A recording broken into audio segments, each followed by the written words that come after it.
അലൈക്കുമുസ്സിയാം കമാ കുതിബ അലല്ലദീന മിൻ ഖബ്ലികും നിങ്ങൾക്ക് മുമ്പുള്ള സമുദായത്തിന്റെ മേൽ നിർബന്ധമാക്കപ്പെട്ടതുപോലെ നിങ്ങളുടെ മേലും നോമ്പ് നിർബന്ധമാക്കപ്പെട്ടിരിക്കുകയാണ്. ലഅല്ലകും തത്തഖൂൻ നിങ്ങൾ തികഞ്ഞ മതഭക്തരായി മാറാൻ, അള്ളാഹുവിനെ ഭയപ്പെടുന്നവരായി മാറാൻ, തഖ്വ ഉള്ളവരായി മാറാൻ മുസ്ലിം സമുദായം മനസ്സിലാക്കേണ്ട അടിവരയിട്ട് അള്ളാഹു പറയുന്ന ഒരു പോയിന്റാണിത്.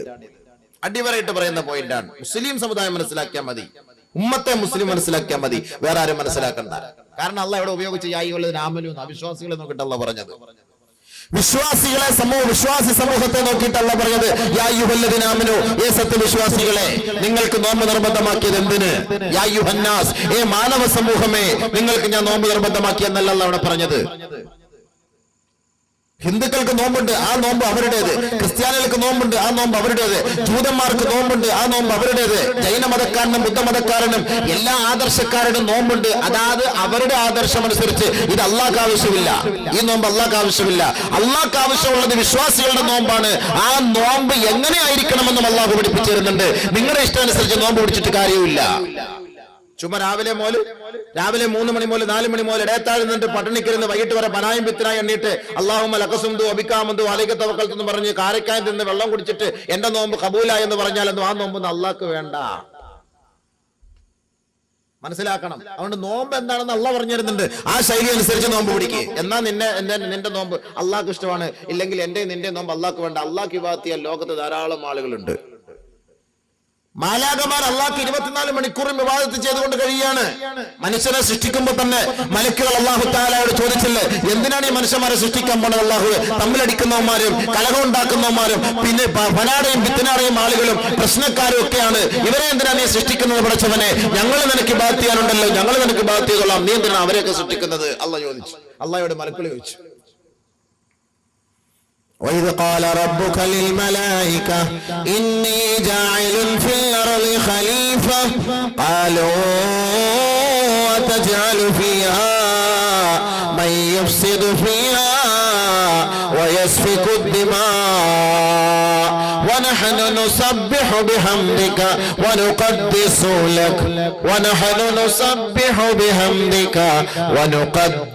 لك ഞങ്ങൾ നിനക്ക് വേണ്ടി ഇബാദത്ത് ചെയ്യുന്നുണ്ട്, നിന്നെ ഞങ്ങൾ വാഴ്ത്തുന്നുണ്ട്, നിന്നെ പ്രകീർത്തിക്കുന്നുണ്ട്, നിന്നെ സ്തുതിക്കുന്നുണ്ട്. ഞങ്ങൾ അങ്ങനെ 24 മണിക്കൂർ നിനക്ക് വേണ്ടി സ്തുതികീർത്തനങ്ങൾ അർപ്പിച്ചുകൊണ്ടിരിക്കുമ്പോ എന്തിനാണ് ഭൂമിയിൽ കുഴപ്പം ഉണ്ടാക്കുന്ന ഒരു സമൂഹത്തെ നീ സൃഷ്ടിക്കുന്നത് അല്ലാ എന്ന് മലക്കൾ ചോദിച്ചു.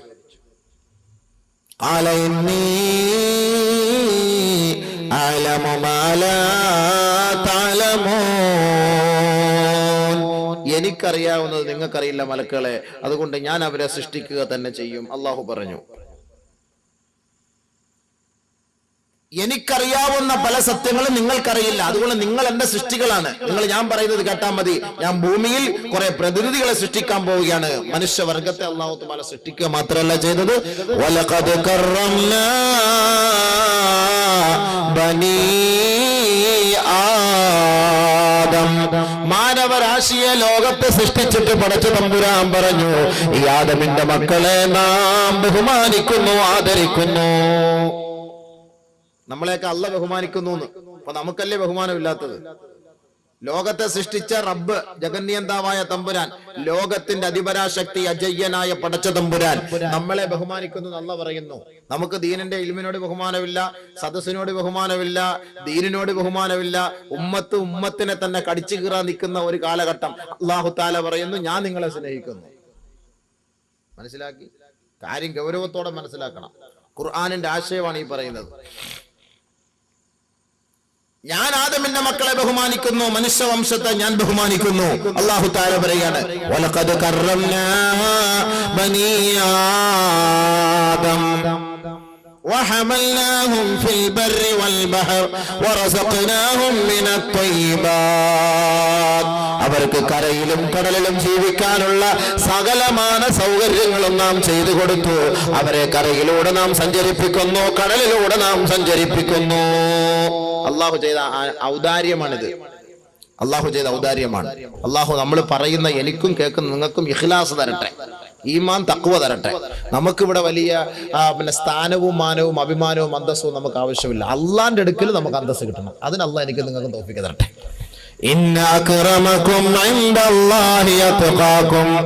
അള്ളാന്റെ അടുക്കൽ മാന്യൻ, അള്ളാന്റെ അടുക്കൽ സ്വീകാര്യൻ, അള്ളാഹുവിന്റെ അടുക്കൽ മഹോന്നതൻ, അള്ളാന്റെ അടുക്കൽ ഉന്നതൻ, അള്ളാഹുവിനെ ഏറ്റവും കൂടുതൽ ഭയപ്പെടുന്നവനത്രേ. പടച്ചവനെ, എനിക്കിവിടെ കോടികൾ ഉണ്ടായിരുന്നു, ഞാൻ ഇവിടുത്തെ കോൺട്രാക്ടറായിരുന്നു, ഞാൻ ഈ പോര് വഴി മൊത്തം സ്വന്തമാക്കിയവനായിരുന്നു, ഈ ഭരണിക്കാവിന്റെ എല്ലാ ഉത്തരവാദിത്തങ്ങൾ എന്റെ കയ്യിലായിരുന്നു അള്ളാഹുവേ എന്നൊന്നും പറഞ്ഞിട്ട് അള്ളാഹ് മാറുന്നില്ലടാന്ന് പറയും. മാറണം. ഞാൻ ഇന്ന കോടീശ്വരനാണ്, ഞാൻ ഇന്ന ജില്ല മൊത്തം എന്റെ കൈകളിലായിരുന്നു, എനിക്ക് ഇത്രത്തോളം കെട്ടിടങ്ങൾ ഉണ്ടായിരുന്നു, ഞാൻ കോടികളിൽ ടാക്സ് അടയ്ക്കുന്നുണ്ടായിരുന്നു അള്ളാഹുവേ എന്ന് പറഞ്ഞിട്ട് അള്ളാന്റെ അടുക്കൽ ഒരു പുല്ല് വില പോലും അവർക്കില്ല. പടച്ചവന്റെ അടുക്കൽ സാധാരണ കോളനിയിൽ കിടക്കുന്ന, ലക്ഷം വീട് കോളനിയിൽ കിടക്കുന്ന കേവലം ചെറ്റ വെച്ച് അതല്ലെങ്കിൽ ഒരു ടാർപ്പ വലിച്ചു കെട്ടി അതിനകത്ത് ഒതുങ്ങിക്കൂടി അള്ളാഹുവിനെ ഭയപ്പെട്ട് ജീവിച്ച സാധാരണക്കാരനായ ഒരു മുസ്ലിം സഹോദരനോ സഹോദരിയോ മരിച്ച് റബ്ബിന്റെ ദർബാറിലേക്ക് പോകുമ്പോ അല്ലാഹു സുബ്ഹാനഹു വ തആലയുടെ മുന്നിൽ ഈ പാവപ്പെട്ട ഈ സഹോദരനായിരിക്കും മാന്യൻ. നമ്മൾ വിചാരിക്കും ഏറ്റവും വലിയ പത്രാസിൽ താമസിച്ച അവളെ കണ്ടു കഴിഞ്ഞാൽ 10 പേര് ആൾക്കാർ കൂടും, ഇവരൊക്കെ ആയിരിക്കും വലിയ അള്ളാന്റെ അടുക്കൽ വലിയ രക്ഷയെന്ന് നമ്മൾ ധരിക്കും. പക്ഷെ മൂപ്പിലാൻ അള്ളാഹ് തീരുമാനിക്കുന്ന വിഷയം വേറെയാണ്. അത് അല്ലാഹ് തന്നെ പറയുന്ന കാര്യമാണ്. ഇന്ന അക്രമകും ഇൻദല്ലാഹി അത്ഖാകും. അല്ലാഹുവിന്റെ അടുക്കൽ ഏറ്റവും വലിയ മാന്യനും ഏറ്റവും വലിയ അല്ലാഹുവിന്റെ പ്രീതി കരസ്ഥമാക്കിയവനും അല്ലാഹുവിന്റെ അടുക്കൽ സ്വീകാര്യനും അത്ഖാകും, അവനെ ഏറ്റവും കൂടുതൽ ഭയപ്പെട്ടവനത്രേ. അല്ലാഹയെ പേടിച്ചവനാരോ അവനാണ് അല്ലാഹുവിന്റെ അടുക്കൽ സ്ഥാനം. അതിനാണ് ഞാൻ നിങ്ങൾ ഒരുമിച്ചുകൂടി അള്ളാഹയെ പേടിക്കാൻ. നമുക്കിവിടെ ഗ്രൂപ്പും ഇല്ല, നമുക്കാരെയും പഴിയാറണ്ട, നമുക്കാരെയും കളിയാക്കണ്ട, നമുക്കാരെയും ആക്ഷേപിക്കണ്ട, നമുക്കാരെയും അധിക്ഷേപിക്കണ്ട. നിങ്ങളും ഞാനും അള്ളാഹയെ പേടിച്ച് ജീവിക്കണം മരിക്കുന്നത് വരെ. അതാണ് എൻ്റെ നിങ്ങളുടെ ആഗ്രഹം. നിങ്ങളുടെ ആഗ്രഹം അതല്ലേ? അല്ല വേറെ നമുക്ക് ലക്ഷ്യമൊന്നുമില്ല. ഇവിടെ ഒരു ലക്ഷ്യവും ഇല്ല, ഒരു ലക്ഷ്യവുമില്ല. നമ്മൾ ആരെ ഇടങ്ങാറുണ്ടാക്കാനോ ഒരു സമൂഹത്തെ ചീത്ത വിളിക്കാനോ ഒരാളെ കളിയാക്കാനോ ഒരാളെ പരിഹസിക്കാനോ ഒന്നിനുമല്ല വരുന്നത്. തഖ്വയിൽ അധിഷ്ഠിതമായ ജീവിതം നയിക്കുന്നതിനുള്ള ഉപദേശ നിർദ്ദേശങ്ങൾ അല്ലാഹ് പറഞ്ഞിരിക്കുന്നത് എന്തൊക്കെയാണ് അതൊന്ന് കേൾക്കണം, പഠിക്കണം, മനസ്സിലാക്കണം. ഇതാണ് എൻ്റെ നിങ്ങളുടെയും ചിന്ത. ഇതല്ലാതെ ഒരു ചിന്ത പോലും എനിക്കില്ല. അത് അല്ലാഹ് എൻ്റെ ഹൃദയം അറിയുന്നവനാണ്. ഏതെങ്കിലും ഒരു ഗ്രൂപ്പിന്റെ ആളായിട്ട് നിങ്ങൾ എന്നെ അറിയപ്പെട്ടിട്ടുണ്ട്? ഏതെങ്കിലും സംഘടനകൾ നിങ്ങൾ ചോദിച്ചു നോക്കുക, ആ അബൂബക്കർ മുസ്ലിയാർ അതിനകത്ത് വല്ലതും ഉണ്ടോന്ന്? ഏത് സംഘടനകൾ നിങ്ങൾ തിരക്കി നോക്കിക്കോളി, ഒരു സംഘടനയെ പോലും ഇല്ല. നമ്മുടെ സംഘടന ഇസ്ലാമിക സംഘടന, അതിനേക്കാൾ വലിയൊരു സംഘടന ലോകത്തില്ല. ഇന്നദ്ദീന ഇൻദല്ലാഹിൽ ഇസ്ലാം. കാരണം എന്താ? ഇസ്ലാം എല്ലാ ഐക്യവും പഠിപ്പിച്ചു കൊടുക്കുന്നു. ബാക്കിയുള്ള സംഘടനകളിൽ ഐക്യമില്ല. ബാങ്ക് വിളിക്കുമ്പോൾ എല്ലാ ഗ്രൂപ്പുകാരും പള്ളിയിൽ കയറുന്നു. ബാങ്ക് വിളിക്കുമ്പോൾ അല്ലേ അവിടെ വ്യത്യാസമുണ്ടോ? നമസ്കാരത്തിന്റെ സമയമാകുമ്പോൾ എല്ലാവരും ഒരേപോലെ ഒളിവെടുക്കുന്നു, അവിടെ വ്യത്യാസമില്ല. ഒരേ ഇമാമിനെ പിൻപറ്റുന്നു, ജമാഅത്ത് നമസ്കാരത്തിൽ പങ്കെടുക്കാൻ അവിടെ വ്യത്യാസമില്ല. ഖിബ്ലയെ അഭിമുഖീകരിക്കുന്നു, അവിടെയും വ്യത്യാസമില്ല. നമസ്കാരത്തിന്റെ റക്അത്തുകളിൽ എണ്ണങ്ങളിൽ അവിടെയും വ്യത്യാസമില്ല. ഫാത്തിഹ സൂറത്ത് ഓതുന്നു, അവിടെയും വ്യത്യാസമില്ല. ഈ ഗ്രൂപ്പാണ് ഇസ്ലാമിന്റെ ഗ്രൂപ്പ്. ഇതിന് അല്ലാഹ് ഇട്ട പേരാണ് മില്ലത്ത് അബീക്കും ഇബ്രാഹിം. നിങ്ങളുടെ ഇബ്രാഹിമായ നിങ്ങളുടെ പിതാവിന്റെ മതമാണിത്. അതുകൊണ്ട് നിങ്ങൾ ഇതിനെ ഇഷ്ടപ്പെട്ടുകൊള്ളണം. ഹുവ സമ്മാക്കും മുസ്ലിമീൻ. അല്ലാഹു നിങ്ങൾക്ക് പേര് നൽകിയിരിക്കുന്നു മുസ്ലിമീൻ എന്ന പേര്. അതുകൊണ്ടാണ് നിങ്ങൾ കൈകെട്ടിയിട്ട് ഈ നമസ്കാരത്തിൽ ഈ മുസ്ലിം എന്ന് പറയുന്ന ഈ ഒരു ഉത്തരവാദിത്വത്തെ നിങ്ങൾ എപ്പോഴും റീചാർജ് ചെയ്തുകൊണ്ടിരിക്കുന്നത്. നമസ്കാരത്തിൽ വജ്ജഹതു വജ്ഹിയ ലില്ലദീ ഫതറ സമാവാതി വൽ അർള ഹനീഫൻ വമാ അന മിനൽ മുശ്രികീൻ ഇന്ന സ്വലാത്തി വനുസുകി വമഹയായ വമമാതി ലില്ലാഹി റബ്ബിൽ ആലമീൻ ലാ ശരീക ലഹു വബിദാലിക ഉമിർതു. ബാക്കി വാന മിനൽ മുശ്രികീന വാന മിനൽ മുസ്ലിമീൻ. ഞാൻ മുസ്ലിമാണെന്ന് റബ്ബിന്റെ കോടതിയുടെ മുന്നിൽ കൈകെട്ടി നിന്നുകൊണ്ട് എല്ലാ ദിവസവും 5 പ്രാവശ്യം നമ്മുടെ ഈമാനിനെ ചാർജ് ചെയ്തുകൊണ്ടിരിക്കുകയാണ്. വാന മിനൽ മുസ്ലിമീൻ. എന്നിട്ട് അല്ലാഹു പറയുന്നു, ഈ ഇസ്ലാമിൽ നീ ഉൾപ്പെട്ടാൽ നീ രക്ഷപ്പെടും. ഈ ഇസ്ലാം അല്ലാതെ വേറെ ഏതിൽ നീ ഉൾപ്പെടുന്നു നീ രക്ഷപ്പെടുകയില്ല.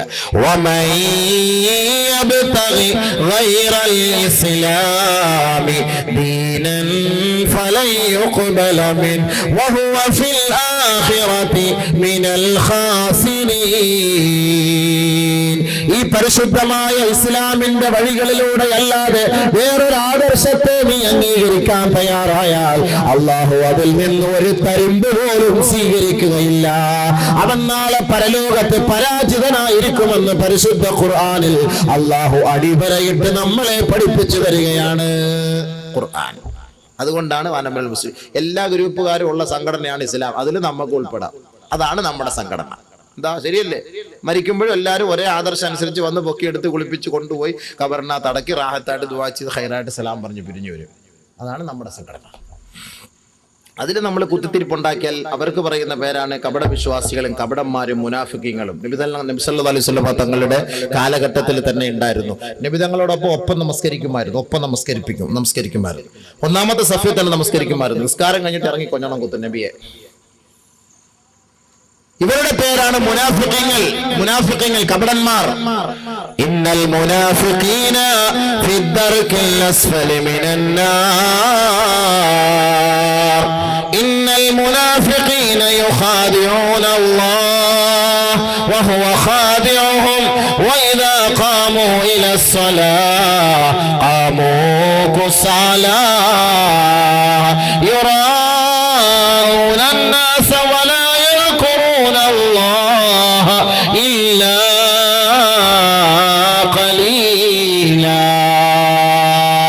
ഇസ്ലാമിന്റെ വേഷവും ധരിച്ചുകൊണ്ട് ഇസ്ലാമിക ആദർശത്തിന്റെ അടിമകളാണെന്ന് വാദിച്ചുകൊണ്ട് പള്ളികളിലേക്ക് നമസ്കാരത്തിന് വേണ്ടി നേതൃത്വം നൽകുകയും അതിന്റെ പിന്നിൽ അണിനിരക്കുകയും ചെയ്യുന്ന ഒരു കൂട്ടമുണ്ടാകും. ഇവർ അല്ലാഹുവിനെ വഞ്ചിക്കുകയാണ്.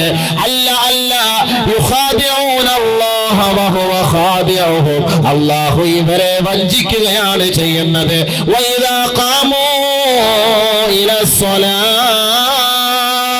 അവർ നമസ്കാരത്തിലേക്ക് കൈകെട്ടി നിന്ന് കഴിഞ്ഞാൽ അലസതയോടെ അലംഭാവത്തോടെ അവരുടെ ചിന്താമണ്ഡലങ്ങളിൽ എങ്ങോട്ടോ തിരിച്ചുകൊണ്ടവർ നമസ്കരിക്കുന്നു. വലായദ്കുറൂനല്ലാഹ ഇല്ലാ ഖലീലാ. അള്ളാഹുവിനെ വളരെ തുച്ഛമായിട്ടല്ലാതെ സ്മരിക്കാറില്ല.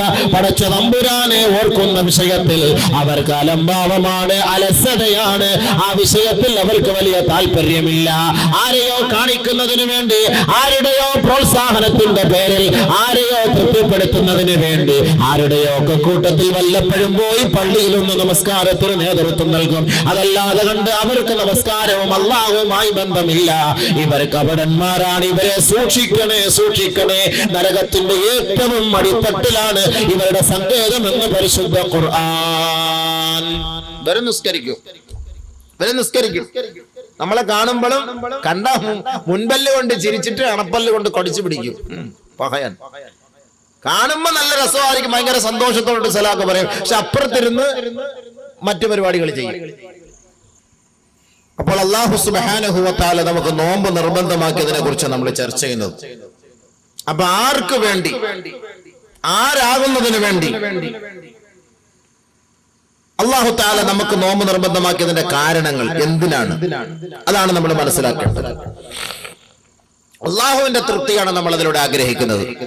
അതല്ല മറ്റാരുടെ തൃപ്തിയല്ല. നമ്മൾ നമസ്കരിക്കുന്നതും ഇബാദത്ത് എടുക്കുന്നതും നോമ്പ് പിടിക്കുന്നതും എല്ലാം അള്ളാഹ്ക്ക് വേണ്ടി. അതാണല്ലോ പ്രതിജ്ഞ ചെയ്യുമ്പോൾ നമ്മൾ കൈകെട്ടിയ ഉടനെ പറയുന്നത്, ഇന്ന സ്വലാത്തി വനുസുകി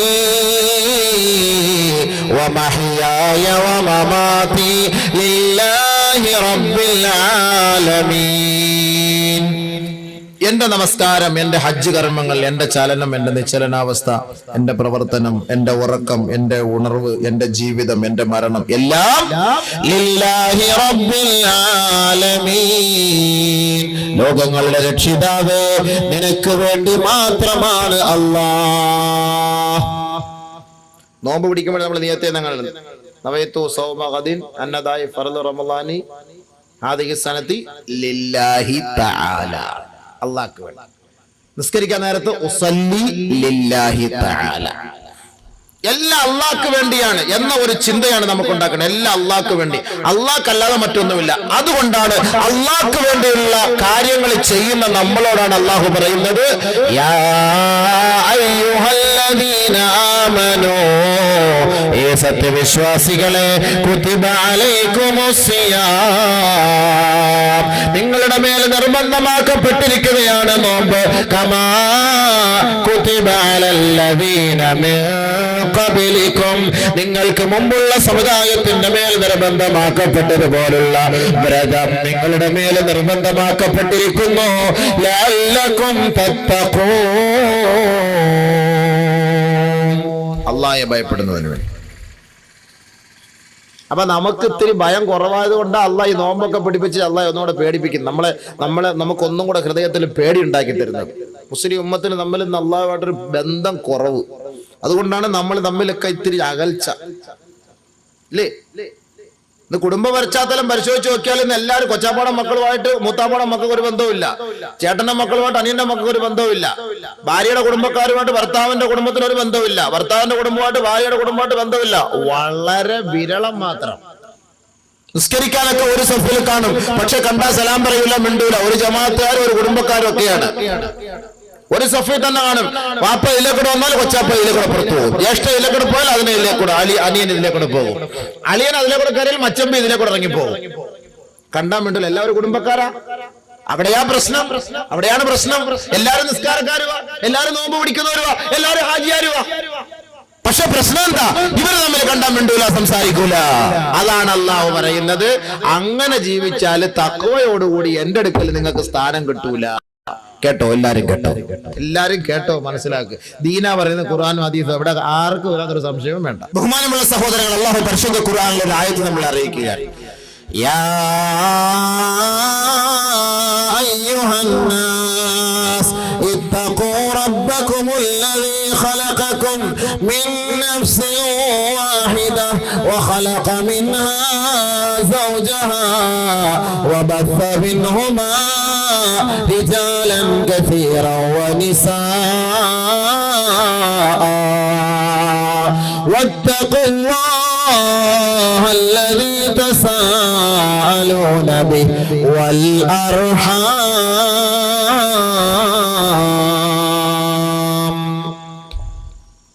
വളരെ ഗൗരവമേറിയ ഒരു പോയിന്റാണ്, ഒരായത്താണ്. ഗൗരവത്തോടുകൂടി മനസ്സിലാക്കിയാൽ ആഖിറം നമുക്ക് കിട്ടും. ഗൗരവം കുറഞ്ഞു പോയാൽ ദുനിയാവ് കിട്ടും, പക്ഷെ കവർ പോലെ ഇടിയും കിട്ടും. അതാണ് നമ്മൾ മനസ്സിലാക്കേണ്ടത്. വേറെ ഒന്നും നമ്മളിനകത്ത് ചിന്തിക്കണ്ട. നല്ല മനസ്സോടുകൂടി കേട്ടിരിക്കും, നല്ല മനസ്സോടുകൂടി. അള്ളാഹു നമ്മുടെ ഹൃദയങ്ങൾ ഒരുമിപ്പിക്കുമാറാകട്ടെ. ഖബർ മുതലുള്ള ജീവിതം അള്ളാഹു എളുപ്പമാക്കുമാറാകട്ടെ. യാ അയ്യുഹന്നാസ്,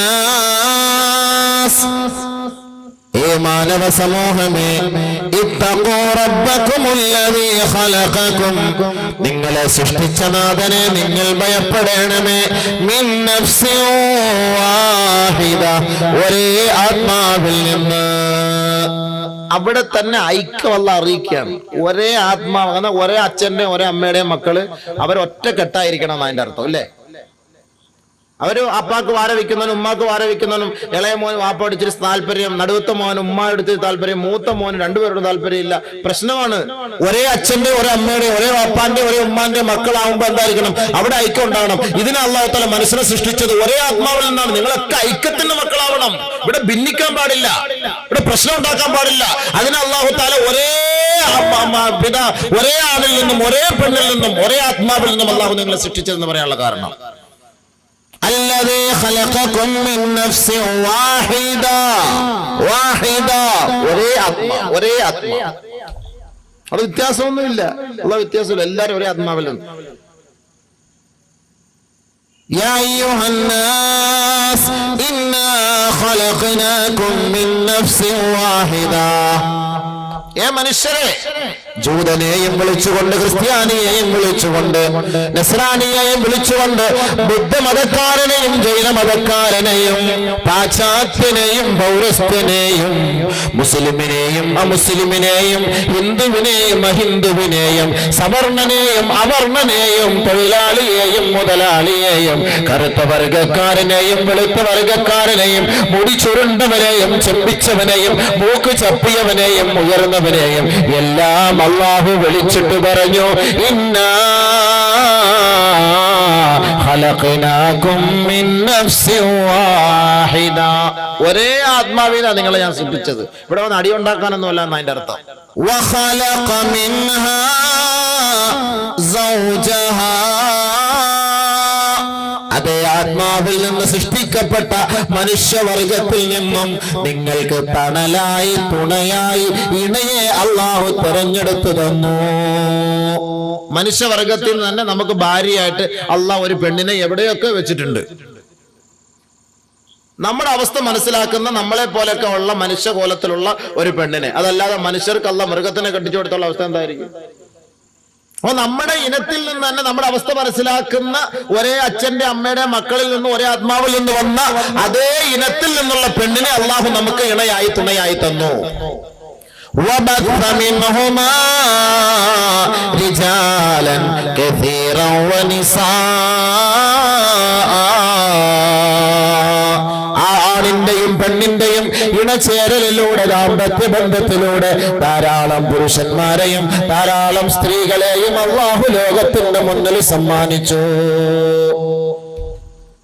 അതിലൂടെയാണല്ലോ അല്ലെ, ആണിന്റെയും പെണ്ണിന്റെയും ബന്ധത്തിലൂടെ ധാരാളം ജനങ്ങളെ അല്ലാഹു ലോകത്തിന്റെ മുന്നിൽ പരിചയപ്പെടുത്തി. വത്തഖുല്ലാഹ അല്ലദീ തസാഅലൂന ബിഹി, ഏതൊരു റബ്ബിനെ കുറിച്ചാണോ നിങ്ങൾ അന്വേഷിച്ചു കൊണ്ടിരിക്കുന്നത്, ഈ ലോകത്തെ സൃഷ്ടിച്ച തമ്പുരാൻ, ഈ ബ്രഹ്മാണ്ഡ കടാഹത്തെ സൃഷ്ടിച്ച തമ്പുരാൻ, ഈ ലോകത്തെ നമ്മുടെ മുന്നിൽ പരിചയപ്പെടുത്തി തന്ന തമ്പുരാൻ, ഈ ബൃഹത്തായ ലോകത്തേക്ക് നമ്മളെ ജനിപ്പിച്ച് അയച്ച തമ്പുരാൻ, ഈ തമ്പുരാനെ കുറിച്ചാണോ നിങ്ങൾ അന്വേഷിക്കുന്നത്, ആ തമ്പുരാനെ നിങ്ങൾ ഭയപ്പെടണമേ, പേടിക്കണമേ, സൂക്ഷിക്കണമേ, സൂക്ഷിക്കണമേ. ആ അല്ലാഹയെ പേടിച്ചിട്ടാണ്, പേടിയുള്ളത് കൊണ്ടാണ് നമ്മൾ നമസ്കരിക്കുന്നത്, നോമ്പ് പിടിക്കുന്നത്, ഹജ്ജ് ചെയ്യാൻ പോകുന്നത്, സക്കാത്ത് കൊടുക്കുന്നത്, മരിക്കാൻ നേരത്ത് അടക്കാൻ നേരത്ത് കൊണ്ടുപോകുമ്പോൾ ഭവ്യതയോടെയും പേടിച്ചും ദുആയും ചെയ്ത് ഖബറിന്റെ അവസ്ഥകളൊക്കെ കേൾക്കുമ്പോൾ പേടിയും വെപ്രാളവും ഒക്കെ ഉള്ളതിന്റെ കാരണം എന്താ? അല്ലാഹയെ പേടിയുള്ളത് കൊണ്ടാണ്. ഇല്ലേ അല്ലേ സഹോദരങ്ങളെ? അല്ലാഹയെ പേടിച്ചിട്ടാണല്ലോ അല്ലേ? അല്ലേ പിന്നെ നമ്മൾ നിസ്കരിക്കേണ്ട കാര്യമില്ലല്ലോ. അല്ലാഹയെ പേടിയില്ല, നമ്മൾ നിസ്കരിക്കേണ്ട കാര്യമില്ല. അല്ലാഹയെ പേടിയില്ല, നിസ്കരിക്കണ്ട. അല്ലാഹയെ പേടിയില്ല, ഖബറുമായി ബന്ധപ്പെടണ്ട. അല്ലാഹയെ പേടിയില്ലെങ്കിൽ എന്ത് ഹറാമും ചെയ്യാം. അല്ലാഹയെ പേടിയില്ലാത്തവരാണ് ഈ ഹറാമുമായി ബന്ധപ്പെടുന്നത്. അത് അല്ലാഹയെ പേടിയില്ലാത്തത് കൊണ്ടാണ്. പോലീസിനെ പേടിച്ചിട്ടല്ലേ ഹെൽമെറ്റ് വെച്ചോണ്ട് പോണത്? ബൈക്ക് ഓടിക്കുമ്പോ പോലീസിനെ പേടിക്കില്ലെങ്കിൽ ഹെൽമെറ്റ് വെക്കുവോ? ആരെങ്കിലും വെക്കുവോ? അവിടെ പെറ്റി അടിക്കുന്നുണ്ടെന്ന് ആരെങ്കിലും പറഞ്ഞാൽ പെട്ടെന്ന് പടപെടാന്ന് എവിടെന്നെങ്കിലും ഹെൽമെറ്റ് എടുത്ത് തലമണ്ടയ്ക്ക് എടുത്ത് വെച്ചൊരു ചട്ടി എങ്ങനെ കിട്ടിയാൽ മൂടിക്കൊണ്ട് പോകും. കാർ ഓടിച്ചോണ്ടോ ബെൽറ്റ് പെട്ടെന്ന് വലിച്ചിടും, പോലീസിനെ കണ്ടാൽ മതി. ഇത് പോലീസിനെ പേടിയുള്ളതുകൊണ്ടല്ലേ. മണൽ ലോറിയായിട്ട് പോകുമ്പോൾ ഫ്രണ്ടിൽ 3 മലക്കുകള്, ബാക്കിൽ 3 മലക്കുകള്, ഇടവഴിയിൽ ഊടുവഴികളിലെല്ലാം മലക്കുകൾ. എന്തിനാ ബൈക്കിൽ പോണത്? ആ ഒരു പോലീസ് വരുന്നുണ്ടോ ഉണ്ടോ എന്നറിയാൻ വേണ്ടിട്ട്. അവരെ പേടിച്ചിട്ടല്ലേ ഇത് ചെയ്യണത്. ഒരു പേടിയില്ലെങ്കിൽ ഇതിന്റെ ആവശ്യമുണ്ടോ? ഉണ്ടോ സുഹൃത്തുക്കളെ? ഇല്ല. അല്ലാഹയെ പേടിച്ചിട്ടാണ് നമ്മൾ നമസ്കരിക്കുന്നത്, നോമ്പ് പിടിക്കുന്നത്, ഹറാമ് സൂക്ഷിക്കുന്നത്, നാവുകളെ സൂക്ഷിക്കുന്നത്, കണ്ണുകളെ കാതുകളെ സൂക്ഷിക്കുന്നത്, വ്യഭിചരിക്കാതിരിക്കുന്നത്, പലിശ വാങ്ങാതിരിക്കുന്നത്, കള്ളു കുടിക്കാതിരിക്കുന്നത്, ആരെയും കുറ്റം പറയാതിരിക്കുന്നത്, പരിഹാസവും പരനിന്ദയും ഒഴിവാക്കുന്നത് അല്ലാഹയെ പേടിച്ചിട്ടാണ്. അല്ലാഹയെ പേടിച്ചിട്ടാണ്. അല്ലാഹയെ പേടിയില്ലായിരുന്നെങ്കിൽ ഭൂമിയിൽ കുഴപ്പത്തോടെ കുഴപ്പമായിരിക്കും. അപ്പൊ നമ്മുടെ നമസ്കാരം ഇബാദത്തും അല്ലാഹയെ പേടിച്ചിട്ടാണെങ്കിൽ അല്ലാഹ് പറയുന്നു, ഈ നമസ്കാരവും ഇബാദത്തും ഈ കർമ്മങ്ങളും നിങ്ങൾ അല്ലാഹയെ പേടിച്ചിട്ട് സ്വർഗത്തിൽ എത്തിപ്പെടാൻ വേണ്ടിയാണെങ്കിൽ ഒരു കാര്യം കൂടെ നിങ്ങൾ പേടിക്കണം. ഒരു കാര്യം കൂടെ പേടിക്കണം. അത് അല്ലാഹ് ഈ ആയത്തിൽ തന്നെ പറയാ, വൽ അർഹാം,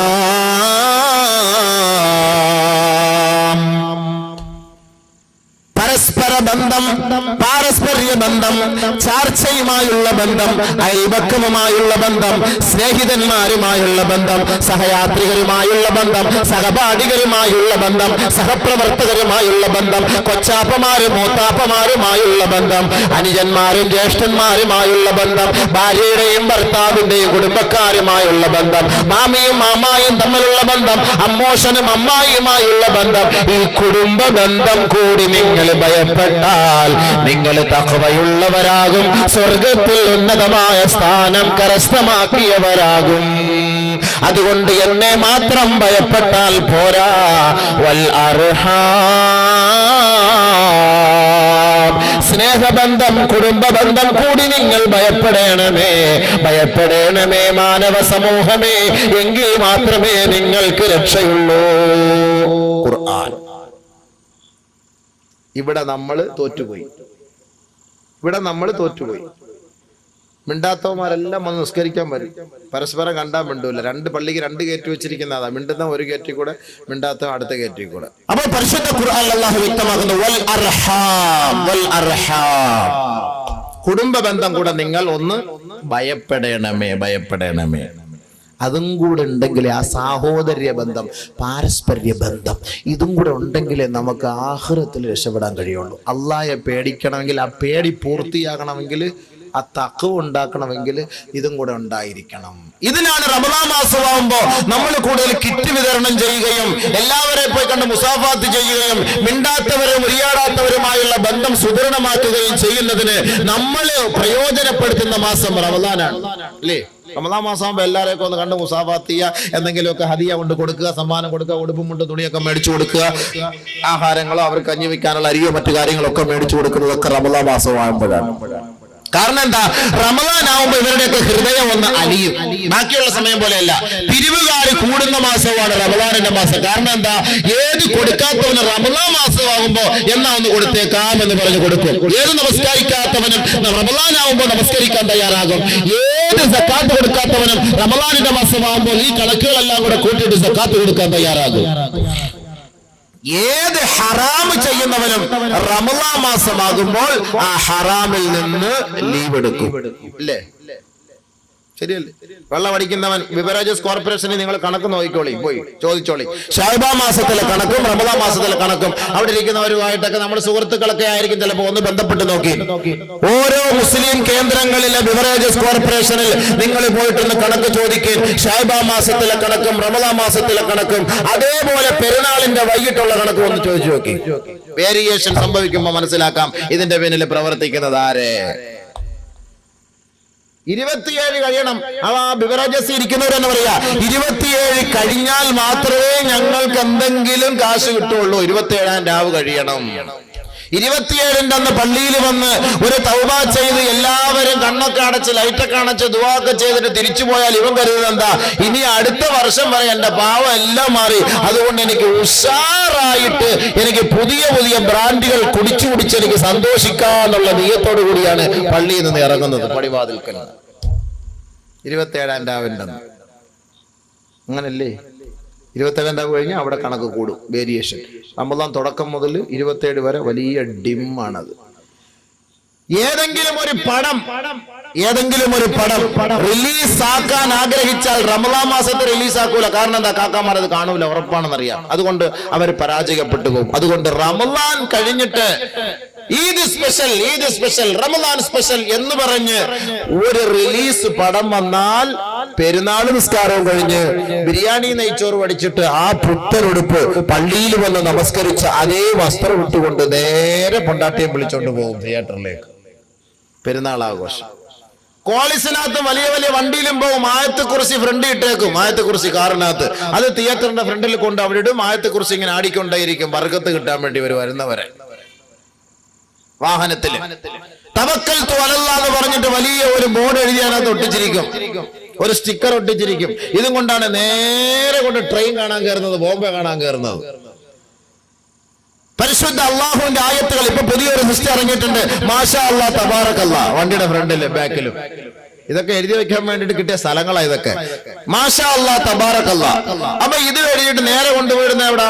തിയേറ്ററിനകത്ത് അല്ലെങ്കിൽ ബിവറേജസിന്റെ ഫ്രണ്ടില്. ഇസ്ലാമിന് നാണക്കേട് ഉണ്ടാക്കുകയല്ലേ ഈ നാമങ്ങളൊക്കെ എഴുതി ഉച്ചരിച്ചിട്ട്? പരദ ഇട്ടുകൊണ്ട് എത്ര പെണ്ണുങ്ങളാണ് കൊല്ലം തിയേറ്ററുകളിൽ വരുന്നത്, പരദ ഇട്ടുകൊണ്ട്. ബഹുമാനമുള്ള സഹോദരങ്ങളെ, അവസാനത്തെ ഷോ, സെക്കൻഡ് ഷോ അല്ലയോ, അവസാനത്തെ ഷോയ്ക്ക് പറയുക സെക്കൻഡ് ഷോ, ലാസ്റ്റ്. അപ്പൊ ആരും കാണൂലല്ലോ, എല്ലാരും പർദ്ദ ഇട്ടുകൊണ്ട് തിയേറ്ററിന്റെ ഫ്രണ്ടിൽ വണ്ടി അടക്കം ആയത്തെ കുറിച്ച് നാടിക്കൊണ്ടിരിക്കും. ബഹുമാനമുള്ള മുഅ്മിനീകളെ, ഇസ്ലാമിന് നാണക്കേട് ഉണ്ടാക്കുന്നു. ഇവര് പോയി നമസ്കരിക്കുന്നു. വല്ലാഹി സത്യം, ഇവർ മുനാഫിക്കീങ്ങളാണ്. ഈ നമസ്കാരം അല്ലാഹ് എന്തിന്? അതാ അല്ലാഹ് പറയുന്നത്. നിങ്ങൾക്ക് തഖ്വ ഉണ്ടാകണം. തഖ്വ ഉണ്ടെങ്കിൽ മാത്രമേ നിങ്ങളുടെ ഈ പ്രവർത്തനങ്ങളൊക്കെ എന്റെ മുന്നിൽ സ്വീകരിക്കുകയുള്ളൂ. അതുകൊണ്ട് നിങ്ങൾ തഖ്വ ഉണ്ടാക്കിയെടുക്കാൻ നിങ്ങൾ നോമ്പ് പിടിച്ചാൽ നിങ്ങൾ തഖ്വയുള്ളവരായി മാറുമെന്ന് അല്ലാഹു നമുക്ക് അടിവരയിട്ട് പറയുന്നു. വേറെ ഒരു കാര്യത്തിലൂടെ നമുക്ക് തഖ്വ ഉണ്ടാക്കിയെടുക്കാൻ പറ്റില്ല. നമസ്കാരത്തിൽ നമുക്ക് തഖ്വ ഉണ്ടാക്കിയെടുക്കാൻ ആരെങ്കിലും വാദിക്കാൻ പറ്റുമോ? നമസ്കാരത്തിലൂടെ നമുക്ക് തഖ്വ ഉണ്ടാക്കിയെടുക്കാൻ പറ്റൂല. തഖ്വ ഉള്ളവരുടെ ജോലിയാണ് നമസ്കാരം. നമസ്കാരത്തിലൂടെ തഖ്വ ഉണ്ടാക്കിയെടുക്കാൻ കഴിയുമായിരുന്നുവെങ്കിൽ ഇന്ന് ഈ നാട്ടിലുള്ള സഹോദരങ്ങളൊക്കെ പള്ളികൾ കൊണ്ട് നിറയുമായിരുന്നു, സഫുകളിൽ അണിനിരക്കുമായിരുന്നു.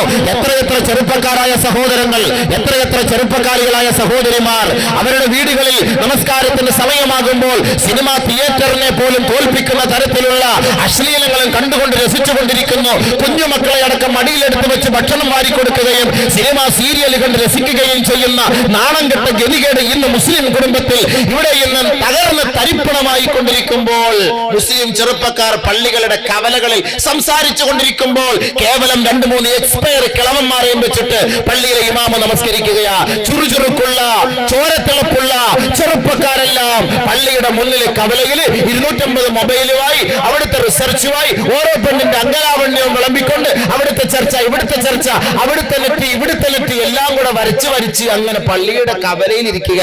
പള്ളിക്കകത്ത് മൂക്കി പഞ്ഞു വെക്കാറായ 2-3 കളവന്മാര് മാത്രം. എന്നാ പള്ളി അങ്ങനല്ലേ? ചെറുപ്പക്കാർക്ക് സ്ഥാനമുണ്ടോ? പള്ളിയുമായിട്ട് ബന്ധമുണ്ടോ? എന്താ ഇതിന്റെ ഒക്കെ പിന്നില്? തഖ്വ എന്ന് പറയുന്ന സാധനമില്ല. തഖ്വ എന്ന് പറയുന്ന സാധനം ഇല്ലാത്തത് കൊണ്ടാണ്, അല്ലാഹയെ പേടിയില്ലാത്തത് കൊണ്ടാണ് ഇവരിങ്ങനെ കാണിക്കുന്നത്. അല്ലാഹയെ പേടി ഉണ്ടായിരുന്നെങ്കിൽ ഒരിക്കലും ഇങ്ങനെ ഇവർ ചെയ്യുമായിരുന്നില്ല. കേവലം മുസ്ലിം എന്ന ഒരു പേര് എന്റെ വാപ്പായും ഉപ്പപ്പായും ഈ മുസ്ലിം കുടുംബത്തിൽ ജനിച്ചത് കൊണ്ട് ഞാനും മുസ്ലിമായി മാറി എന്നല്ലാതെ അല്ലാഹ് ആരാണ്, റസൂൽ ആരാണ്, ഖുർആൻ എന്താ, ഹദീസ് എന്താ, ദീൻ എന്താ, ഖബർ എന്താ, അസ്രായിൽ ആരാ, മലക്കുൽ മൗത്ത് എന്താ, ഇതൊന്നും എനിക്കറിയില്ല. പണ്ടുപോലെ എന്റെ വാപ്പ ജുമാഅത്ത് നിസ്കരിക്കാൻ പോകുന്നു, അതുകൊണ്ട് ഞാനും പോകുന്നു. പണ്ടുപോലെ എന്റെ വാപ്പ 5 വഖ്ത് നിസ്കരിക്കാൻ പോകുന്നു, അതുകൊണ്ട് ഞാനും പോകുന്നു. പണ്ട് മുതൽ എന്റെ വാപ്പ ലോട്ടറി എടുക്കുന്നു, ലോട്ടറി എടുത്തിട്ട് പോക്കറ്റിൽ വെച്ചിട്ട് നിസ്കരിക്കാൻ വേണ്ടി പള്ളിയിൽ പോകുന്നു. അതുകൊണ്ട് ആ പാരമ്പര്യം നിലനിർത്താൻ വേണ്ടി ഞാനും ലോട്ടറി എടുക്കുന്നു, പോക്കറ്റിൽ വെക്കുന്നു, പോയി നിസ്കരിക്കുന്നു. ആ പാരമ്പര്യം ഇവിടെ അല്ലാഹയെ പേടിയുള്ള ലോട്ടറി എടുത്തോണ്ട് പള്ളിയിൽ പോകും. സുബഹി നമസ്കാരം കഴിഞ്ഞ് തൊപ്പിയും വെച്ചിട്ട് ചായ കുടിച്ചിട്ട് സുബഹി നമസ്കാരം